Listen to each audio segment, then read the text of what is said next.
Saludamos a Paula Noche, abogado y también conductora en Radio Ancoa. ¿Cómo te va, Paula? Muy contenta, muy esperanzada, con muchas ansias de que este proceso eleccionario sin duda muestre lo que la gente va a manifestar a partir de su opinión. Bueno, hemos andado en el día de hoy por distintos puntos. Hemos estado en el Diego Portales, hemos estado en el Instituto Linares, que es un local nuevo. ¿Tú votaste ya o no? Yo voy a votar más tarde, Pero vas a votar. De todas maneras voy a votar porque siento que es lo único que nos iguala y que hace que todas las personas, independientemente de su etnia, su condición social, de su raza, de su color político muchas veces, podamos manifestar nuestra opinión y que valga exactamente lo mismo. Hay que aprovechar este ejercicio democrático porque sin lugar a dudas es muy necesario. Todos valemos uno. Así es. Bueno, es interesante todo este proceso democrático y esta es la primera vez que estamos votando por dos cargos nuevos, los constituyentes y también los gobernadores. ¿Qué opinión te merece esto? Que tiene una relevancia aún mayor respecto de otras elecciones anteriores. Primero, tomando en consideración que el gobernador regional viene a ser una figura democrática electa por las personas. Antiguamente era la figura que se conocía del intendente y tiene funciones bastante relevantes, principalmente que tiene que ver con la administración de los recursos financieros, lo cual, sin lugar a dudas, respecto a lo que son los proyectos de financiamiento para las diversas comunas de la región, viene a ser una figura importante y fortalecida. Por eso es importante que tengamos la capacidad de escoger al mejor para que nos venga a representar en la región. Claro. Y también los constituyentes ha sido una cosa realmente interesante, inédita también en nuestra historia. A mí me parece que la Constitución tiene tanta relevancia y eso es lo que quiero transmitirle a las personas que nos están escuchando en este programa. Tú eres abogado constitucionalista, de manera que...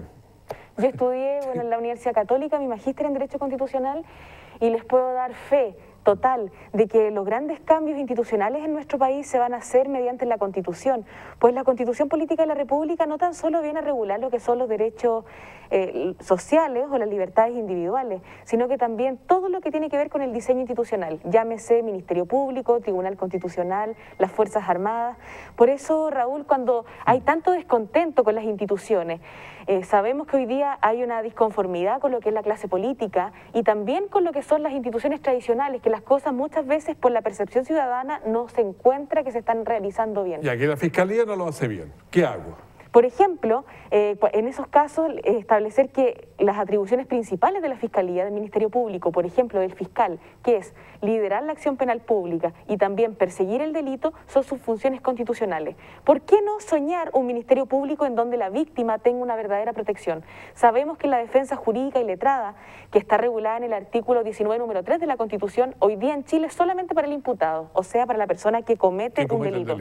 Pero la víctima, muchas veces, si no tiene la posibilidad de tener un abogado querellante, corre el riesgo de que le archiven la causa, de que se vaya a archivo provisional.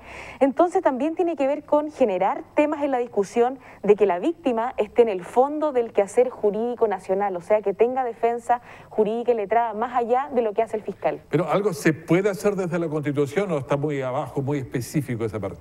Se puede realizar desde la Constitución porque hay que recordar que la Constitución viene a ser la ley de leyes, la ley suprema fundamental. En ella están las bases, es lo principal, y después la normativa legal y también todo lo que viene luego de las leyes, los decretos, los reglamentos, viene a darle sustento jurídico. Pero si la Constitución no da el mandato, es como cuando el papá da permiso o no da permiso. Si el papá no da permiso para salir de la casa, uno no puede salir. Si la Constitución nada dice al respecto, difícilmente la otra normativa de inferior rango pueda hacerse cargo de esa materia. Más difícil, pero no por eso imposible. Claro, Tenemos históricamente 2 jornadas de votación, hay que aprovecharlo. Yo creo que lo que nos pasa siempre a los chilenos, dejamos las cosas para última hora. Hasta cuando uno tiene que tomar decisiones familiares o cuando estamos en las fiestas como el 18, Navidad y Año Nuevo, a última hora andamos comprando los regalos. Entonces, que no nos pase en esta elección, que tengamos toda la gente votando el día domingo en la tarde, aprovechemos ahora que hay menos flujo de personas, porque sin lugar a duda eso nos va a ayudar a nosotros también para protegernos en esta crisis sanitaria de estar sanito y de mantenernos bien. Bueno, ahora ya tenemos mucho más información que la que teníamos hace un año. Ahora sabemos que si nos mantenemos a una distancia como nosotros, 2 metros, además si tenemos mascarilla, si nos lavamos las manos, nos echamos alcohol gel por lo menos, o sea, estamos más protegidos que antes, o sea, no puede detenernos totalmente, algo nos frena, pero seguimos con el coronavirus ahí, peleándole. No, y sobre todo si con el estallido social, con las manifestaciones, había tanto descontento ciudadano, sobre todo del grupo etario juvenil. Hay que entender también que los cambios no tan solo se hacen diciendo que las cosas están mal o manifestándose, eso es vital y fundamental, pero también hoy día tenemos una posibilidad histórica de ser parte de los cambios sociales. Por eso los jóvenes que se levantaron a marchar, las personas que hicieron cacerolazos, que han hecho manifestaciones, tienen que entender que igual estamos en un estado democrático y que tenemos una institucionalidad. Y hoy día nuestra Constitución política, mediante el artículo 5º, establece que la voluntad soberana de la nación, o sea, la única manera de tomar decisiones es mediante el voto y el plebiscito. Entonces aprovechemos que tenemos esa instancia. Estas dos instancias son las que consagra la Constitución, voto y plebiscito. Hay otras cosas orgánicas que no funcionan así, medio preguntando, pero lo constitucional son esas dos, ¿no? Eso es lamentablemente porque la participación ciudadana solamente la tenemos en una ley, que es la 20.500. Y ahora, ¿cómo podemos ponerle más fuerza a esa ley para que, por ejemplo, los constituyentes mismos que se vayan, no lleguen a último día y le digan apruebo o rechazo, o sea, que puedan saber antes algo? Hay que entender que tenemos una ley que es la 20.500, que es la de participación ciudadana, pero es tan limitada, Raúl, porque solamente ve la gestión pública. Esa es la que nos viene a dar conceptos como las cuentas públicas participativas, los diálogos ciudadanos, las consultas y el acceso a la información relevante, pero es para los servicios públicos. Por eso quienes son dirigentes sociales entienden toda esta dinámica, porque muchas veces los llaman a las cuentas públicas, los llaman a los diálogos participativos, pero queda en ese segmento social. La mayoría, el grueso de la población no tiene conocimiento de esa ley y no hay una vinculación en la toma de decisiones. ¿Por qué? Porque la ley es para la gestión pública. Si nosotros, por ejemplo, como yo he escuchado muchos constituyentes, hablan de poner la participación en la Constitución, cuando dice Chile es una república democrática, y ponerle la colita participativa. Con ese cambio nosotros lograríamos que la normativa que sale al efecto de la participación sea más vinculante y que realmente se pueda trabajar en donde tú, yo y quienes nos ven puedan ser parte de las decisiones de nuestro país. Paula, interesante esto de las votaciones y la responsabilidad, porque no da lo mismo votar o no votar. Totalmente, además tenemos que entender que hay diversos derechos que están en juego en esta Constitución, específicamente con el debate constituyente y con la elección de los convencionales constituyentes. Hemos hablado en diversas instancias en este medio de comunicación respecto, por ejemplo, de lo que es el derecho al agua, el derecho a la vivienda, el derecho a la salud, el derecho a la educación y, por qué no decirle, el derecho a la seguridad social, que ha sido lo más mencionado por la mayoría de los candidatos de los diversos sectores políticos, desde los independientes a las personas que se centran más en la izquierda, los grupos de centro y los grupos de derecha. Podemos decir que ha habido un debate constitucional que ha sido transversal y en donde se recoge algo importante, que es que todos con sus distintas posiciones, con sus distintas posturas, quieren conseguir un mejor país a partir de sus ideas. Algunos hablan de nacionalizar el agua, otros establecen de que tiene que estar como un derecho humano en la Constitución, otros que tiene que mantenerse el statu quo que tiene hoy día.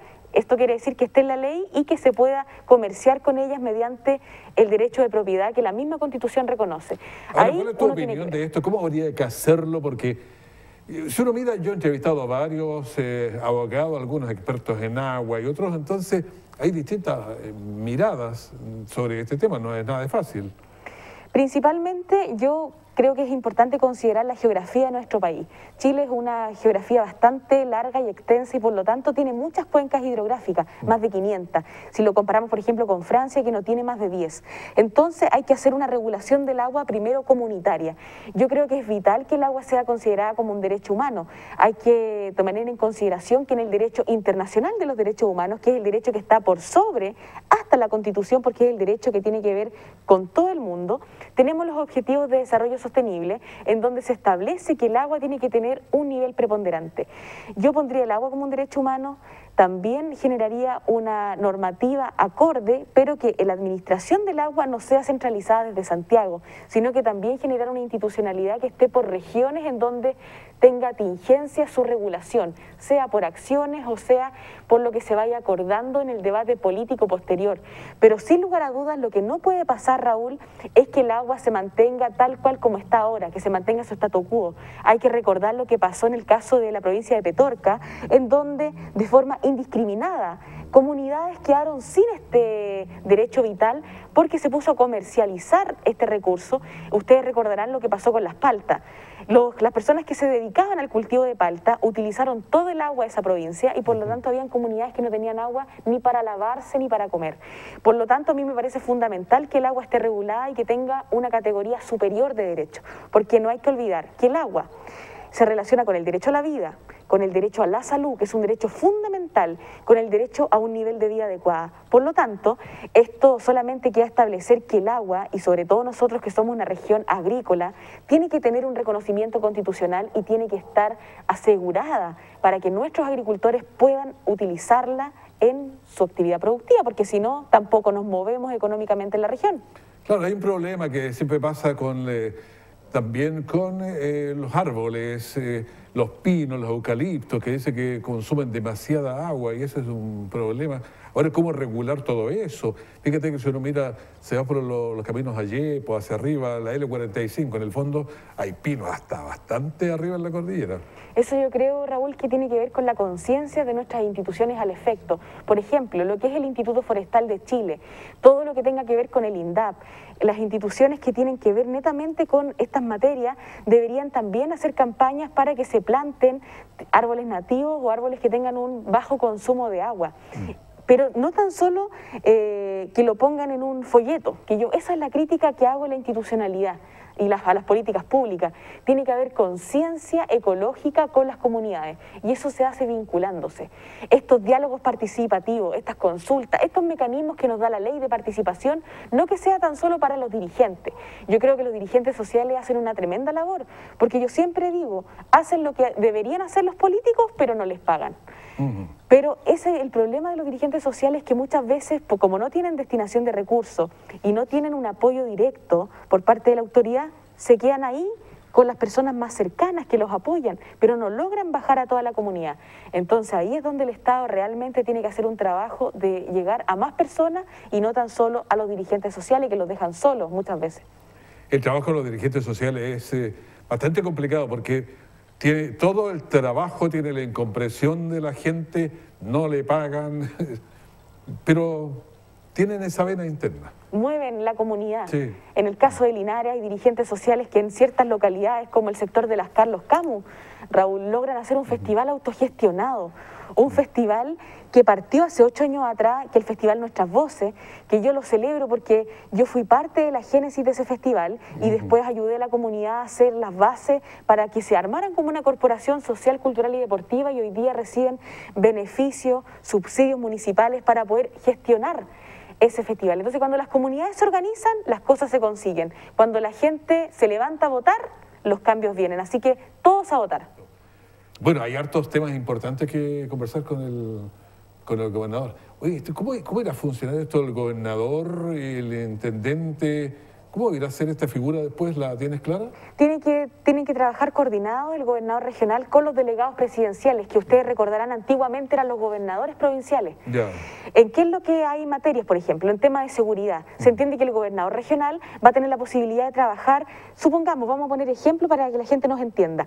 Puede poner, por ejemplo, algún tipo de proyecto para mejorar el tema de las luminarias públicas. Sabemos que las luminarias públicas son fundamentales para inhibir el delito y para dar más seguridad a las comunidades. Pero no obstante, el gobernador regional electo no va a poder tener el poder o la posibilidad de convocar a las policías y dar planes específicos contra la delincuencia. Eso lo hace el delegado presidencial. Delegado presidencial, que es el mismo que era antiguamente el gobernador en las provincias.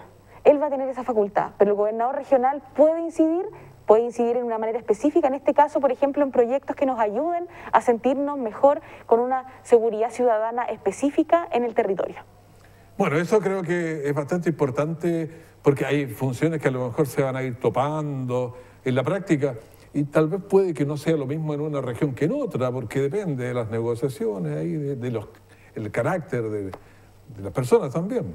No, y también quién termine siendo el presidente de la República, eso va a determinar. No hay que olvidar que el presidente sigue nombrando autoridades, por lo tanto es vital, porque hoy día nadie sabe qué va a pasar. Uno ve a los especialistas políticos o ve a las personas que están, a los politólogos, y hay una incertidumbre total. Esta elección va a marcar el precedente para la que viene después, presidencial y elegir a nuestros congresistas. Por lo tanto, si usted quiere un cambio en nuestro país, manifiéstese. Si no le gusta ninguno, anule, pero vaya a votar. O sea, lo peor es quedarse en la casa, no ir a votar. Y ahora, yo estaba recorriendo algunos locales y están totalmente, puedes ponerte a 3 metros de las personas, o sea, no necesitas juntarte con nadie. Así es, y además que hay tanto descontento, hay tantos temas que mejorar. Por ejemplo, el acceso a la justicia, Raúl, que es lo que yo veo todos los días. Yo atiendo muchas personas y las personas que se han atendido conmigo entienden también que yo tengo un arancel diferenciado. Eso quiere decir que, por ejemplo, a los adultos mayores, a las personas que no tienen trabajo, yo no les cobro lo que vale el servicio, pero me dicen, pucha, es que los abogados, todos cobran. Hoy día tenemos la Corporación de Asistencia Judicial que da defensa jurídica letrada a las personas. El problema es que son personas que están estudiando en la universidad y tienen un tutor abogado, entonces muchas veces el servicio no es tan especial como un abogado titulado. Pero ¿qué es lo que pasa? Eso lo podemos mejorar desde la Constitución. Entonces hay tanto abanico de cambio, Raúl, que se pueden generar desde la Constitución. ¿Ahora lo entenderán los 155 que van a hacer la Constitución? Yo tengo confianza en la gente del Maule Sur porque, por ejemplo, en el último plebiscito que fue en el mes de octubre, se manifestaron que había que tener un cambio constitucional. Entonces ese cambio constitucional, grafiquémoslo y determinemos ahora escogiendo a los mejores. O a las mejores también, porque ahora no hay que tener cuidado con el tema del lenguaje. 50 y 50. Sí, pero mi duda es porque vamos a tener de todo, pero hay una cuestión bien, ¿cómo le decimos? Civilina. Hay que buscar lo fino ahí. Entonces, de repente, una palabra te cambia muchísimo en la Constitución. Sí, pero tenemos que tener en consideración que hoy día, por ejemplo, las mujeres tenemos un reconocimiento que antiguamente no teníamos. Desde la creación de lo que son la Declaración de los Derechos Humanos en primera instancia, cuando fue redactada por varones, decía los hombres nacen iguales y libres en derechos. Fue una doctora mujer, la doctora Mehta de la India, la que hizo la enmienda a la Declaración Universal de Derechos Humanos. Todas las personas nacimos libres e iguales en derechos. La doctora Mehta, ese con TH, es como el músico al que tocaba en los tiempos de... Hay un músico famoso, Mehta, de la India también. Por ejemplo, cuando fue en los 3 tenores, los primeros conciertos, la selva de Caracara, el director es Mehta, de la India. Es el mismo apellido, me imagino, capaz que sean. Bueno, las grandes personas muchas veces están relacionadas también por las grandes familias. Sí. Entonces no me cabría duda. La atención. Claro, pero entonces esto de las mujeres hoy día, todo lo que yo encuentro que ya se ha avanzado mucho, pero hay que seguir dándole apoyo y mejorando las políticas públicas para que las mujeres realmente tengamos un posicionamiento. Hoy día las mujeres trabajamos, las mujeres estamos en los medios de comunicación, estamos en las profesiones, en los oficios, pero lamentablemente, Raúl, seguimos ganando menos. Y eso tiene que regularse desde el Estado. Ya, ¿en la Constitución también se puede poner algo ahí? Se podría establecer que debería haber una equidad de género desde la normativa constitucional a legal. Y esta equidad de género no se establece que sea igualitaria, netamente a secas. Cuando hablamos de igualdad es, por ejemplo, que tú y yo tenemos...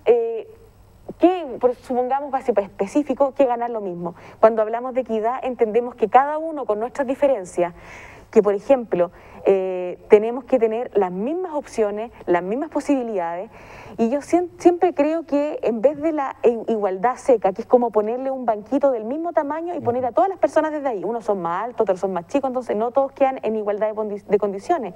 Es mejor la equidad, porque en definitiva es la herramienta y la posibilidad que se le entrega a cada ciudadano de tener el mismo acceso para todos. Yo creo que es algo propio de la idiosincrasia de nosotros y no nos tiene que espantar. El tema es que hoy día tenemos que hacer el cambio porque estamos en una situación sanitaria distinta, entonces la idea principal es que nos cuidemos. Si tenemos adultos mayores en la casa, hoy día hay menos afluencia de público, así que aprovechemos. Sabemos que históricamente siempre los adultos mayores nos fallan porque tienen conciencia cívica, porque también en el colegio, cuando fue su formación política, ellos asumieron este compromiso de ser parte de las decisiones públicas. Hoy día, lamentablemente, el segmento juvenil no tiene todavía esa conciencia, pero yo creo que tienen las ganas y tienen claridad de que las cosas se pueden hacer de una mejor forma. Yo recuerdo que cuando estudiábamos nos hacíamos consejos de curso y hacíamos elecciones y hacíamos muchos ejercicios de ese tipo. Yo creo que ahora no se hacen. Yo recuerdo que, bueno, yo estudié en el Instituto Linares, que ahora es local de votación, igual sí. Voy a ir a mirar cómo está ahí mi colegio.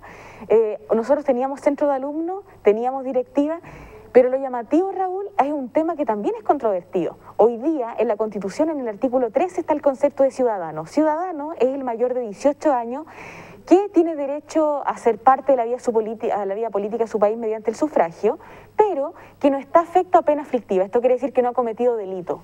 Pero ¿vale la pena? ¿El ciudadano es el que tiene 18 años y que no comete delito? Yo creo que quizás el ciudadano debería ser considerado desde los 16 años, porque si tú cometes delitos, hoy día está la ley de responsabilidad penal adolescente, entonces el Estado ahí no tiene claridad, o sea, para castigarte penalmente desde los 16 años, pero para votar o para ser parte de las decisiones de tu país desde los 18. Antes era los 21. Hay que ir viendo cómo vienen avanzando los nuevos tiempos y si es que realmente los jóvenes tienen el compromiso, por lo menos, desde las políticas de la juventud, llámese políticas educacionales y todo lo que viene a ser el INJUV, que sin lugar a dudas es un aporte a lo que es el desarrollo de la juventud mediante proyectos específicos en la materia, tengan opinión para manifestarse en los temas atingentes a su edad. Oye, Paula, conversemos un tema que es fuerte, yo creo. ¿Esto está vigente? No, por ejemplo, la gente que se considera de izquierda, de centro, de derecha, como que nos gusta el centro en el sentido de ser ni fu ni fa. ¿O cómo se ve esto en la actualidad, digamos?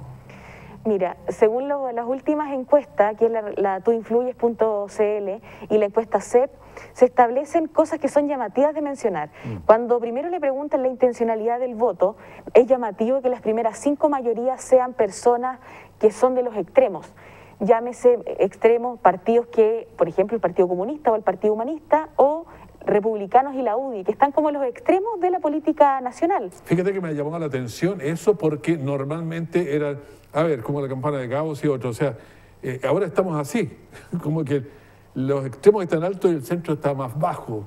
Pero, ¿Es así? ¿Esa es lo que dice la encuesta? Desde el punto de vista de las personas que tienen conciencia política y que han sido encuestadas, se establece que las elecciones presidenciales, por ejemplo, los que van punteando, o sea, que van primero, son personas de los extremos. Ahí podemos hacer la lectura de que está polarizada la elección. Pero también, por otra parte, cuando uno dice que no se siente identificado o que no sabe por quién votar, es una mayoría que es bastante grande y que va más allá de la primera que va de elección presidencial. Entonces, ahí uno hace doble análisis.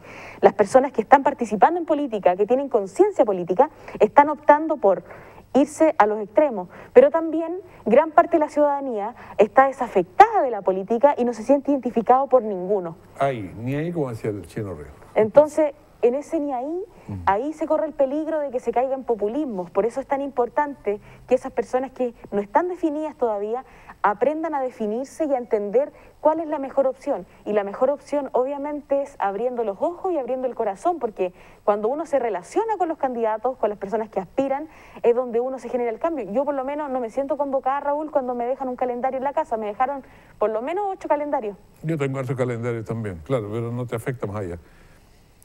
Pero, ¿hay alguna encuesta que diga más o menos cuánta gente se considera de izquierda, de derecha, de centro? ¿Cómo anda eso?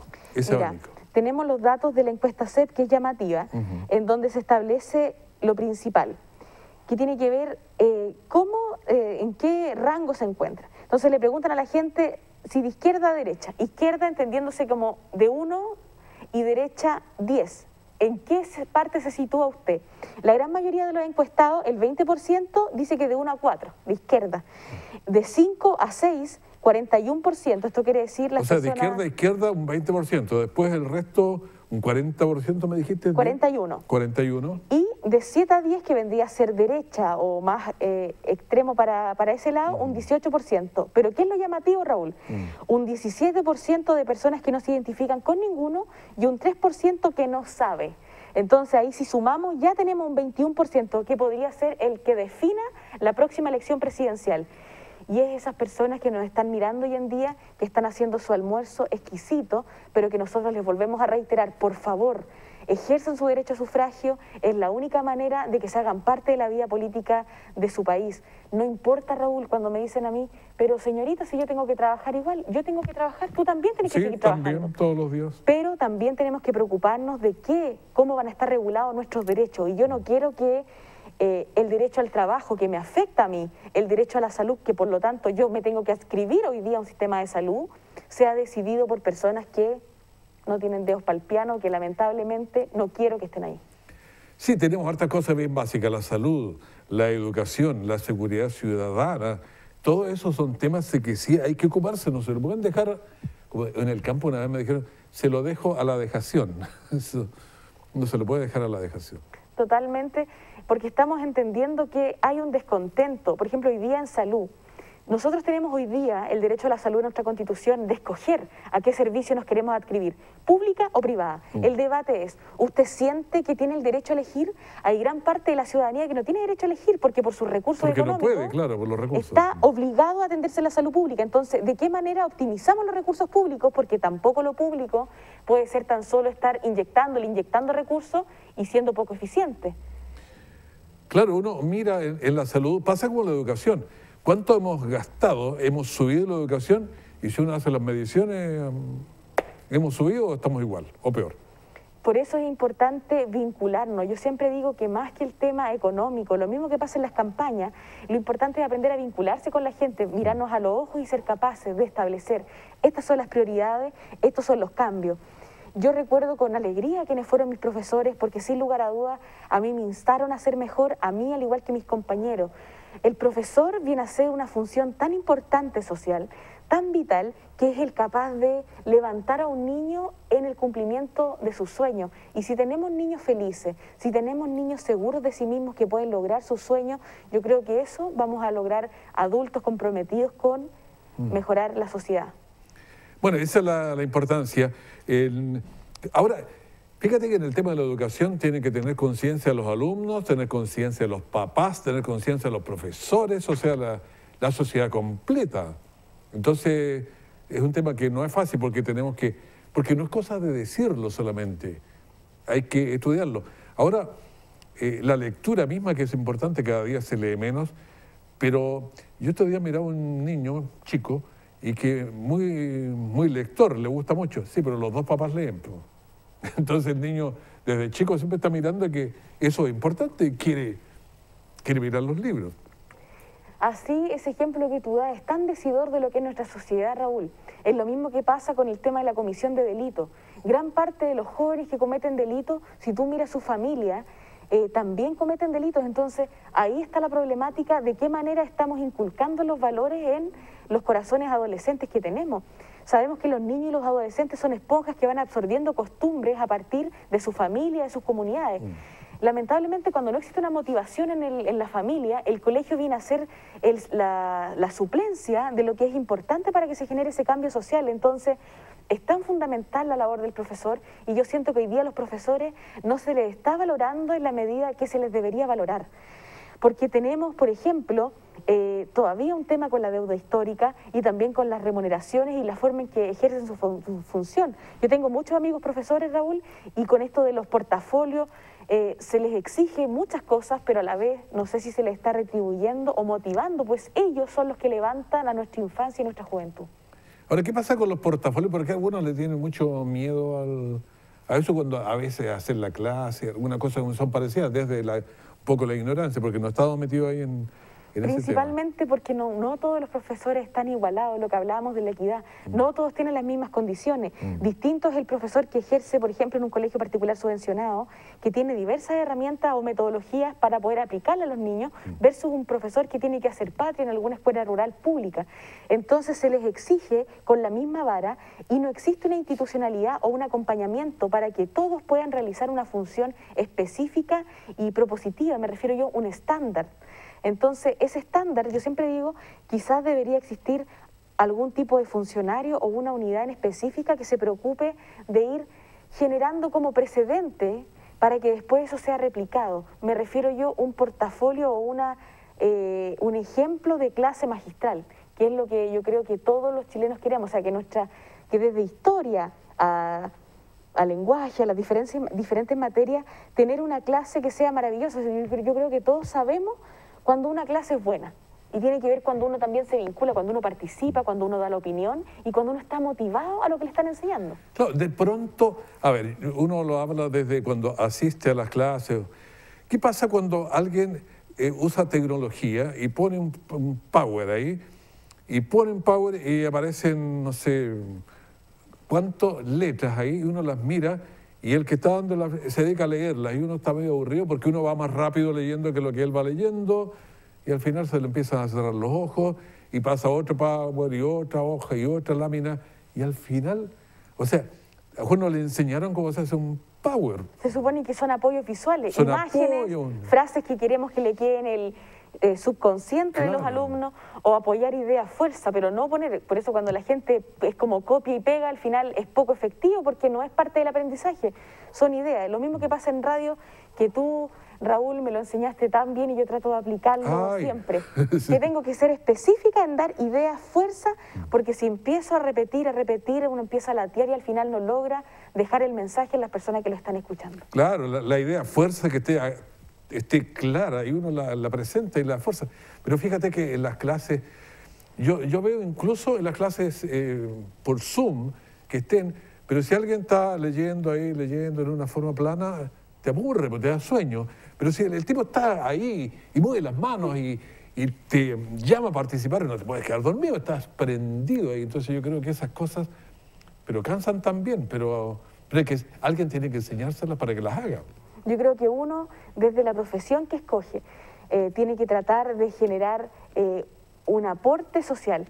No tiene tampoco ni siquiera ser profesional, si desde el oficio. Sí. Mi mamá siempre dice que desde uno está puede aportar a cambiar el mundo. Entonces, donde es muy cierto eso. Uno tiene que generar. Desde donde esté puede cambiar, apoyar. Entonces, ahí tiene que ver con la importancia de que hoy día todos los sectores sociales seamos capaces de construir un mejor país. Porque es fácil criticar desde la casa. El problema es estar ahí y darnos cuenta que uno tiene ciertos momentos para cambiar las cosas. Y hoy día es un momento vital, porque no es tan solo ir a escoger a su alcalde o a su concejal. Va a elegir un gobernador regional que va a tener una atribución económica importante. O sea, de su plata, señor, de los impuestos, este caballero los va a administrar. Entonces, ¿usted quiere que cualquier persona administre su plata? Yo creo que no. Es como cuando uno le pasa las llaves de la casa a alguien, no se las pasa a cualquiera. Se las pasa a alguien que confía y que sabe que lo va a hacer bien. Claro, porque si no... No, pero tiene varias confianzas. Uno, ya primero que va a tener una probidad que no le va a sacar las cosas ni le va a andar revisando todo. Pero otra cosa también que no le va a dejar las puertas abiertas porque es medio descuidado nomás. Así es. Salir porque, o sea, entonces acá también a alguien que tenga probidad, pero que también que sepa hacer las cosas y que tenga responsabilidad. Yo creo que eso es lo que también ha faltado mucho, que en la política hay mucha gente que se cree servidor amateur. Yo creo que uno puede tener muchas ganas de cambiar las cosas, pero igual en ciertos cargos, en ciertas posiciones sociales, hay que tener un tipo de calificación, por último, para saber cómo apuntar, porque no todo puede ser por asesores. Entonces, por eso es importante que en la Convención Constituyente escojamos a los mejores, no tan solo abogados especialistas, porque no sería ridículo pensar que ellos son los únicos que pueden cambiar la Constitución de buena forma, pero sí personas que tengan la capacidad de hilar una idea, por lo menos, y de generar una propuesta. No quedarnos tan solo con el eslogan ni con la propaganda. Eso pasa, Raúl. Hoy día yo vi mucha propaganda y espero que el CERVEL tenga que poner las sanciones al respecto, porque se suponía que la propaganda ya no debería estar desde el día jueves en la noche. Y claro, pero en sacarla y todo eso es una complicación. Pero fíjate que ahí también nos puede llegar una patada, un tirón a cada uno de nosotros, porque como humanidad, digamos, nos cautiva la sonrisa, ciertas cosas. Hicieron una prueba que me llamó la atención en una elección en Estados Unidos. La elección se está haciendo acá en California, en cualquier parte por acá, pero tomaron esas fotos y un poco eslogan y los cantitos y los pusieron en Nueva Zelanda, creo que fue que lo hicieron en una comuna. Hicieron la misma votación. No entendían ni el idioma muchos, lo que estaba pasando, y la votación fue más o menos la misma.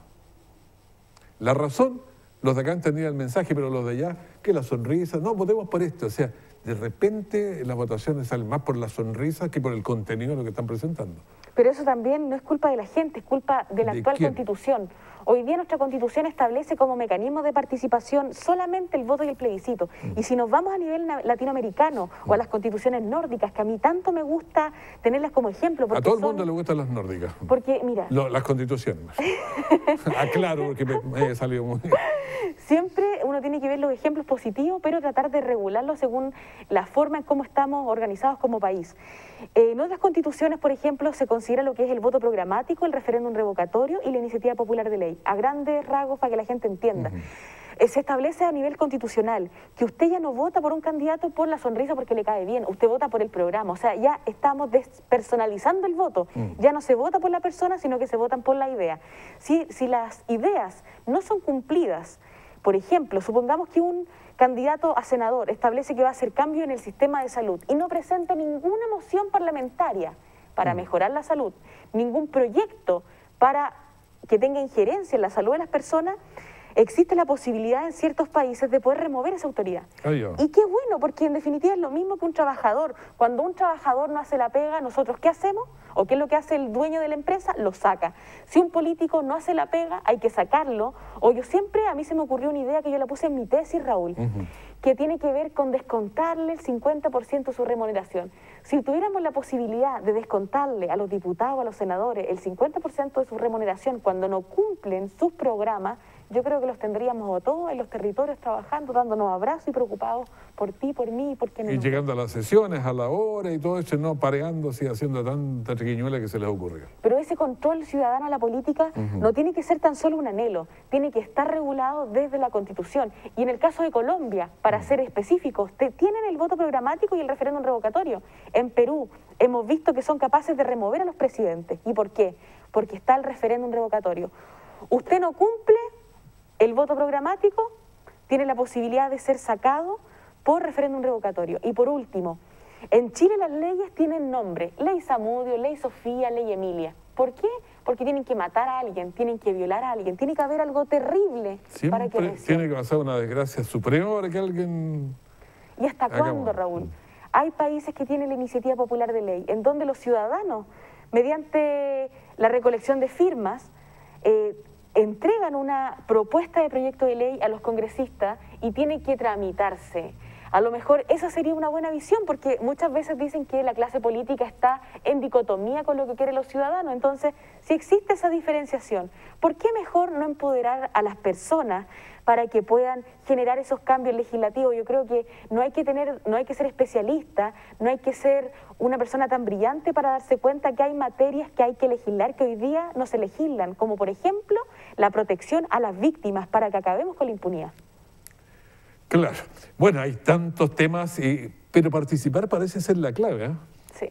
Estar ahí, no quedarse haciendo nada. Hoy día va a ser importante, yo espero, tengo la esperanza de que tengamos una participación superior a la última elección presidencial y también al plebiscito de octubre, que de forma mayoritaria estableció este cambio constitucional, Raúl.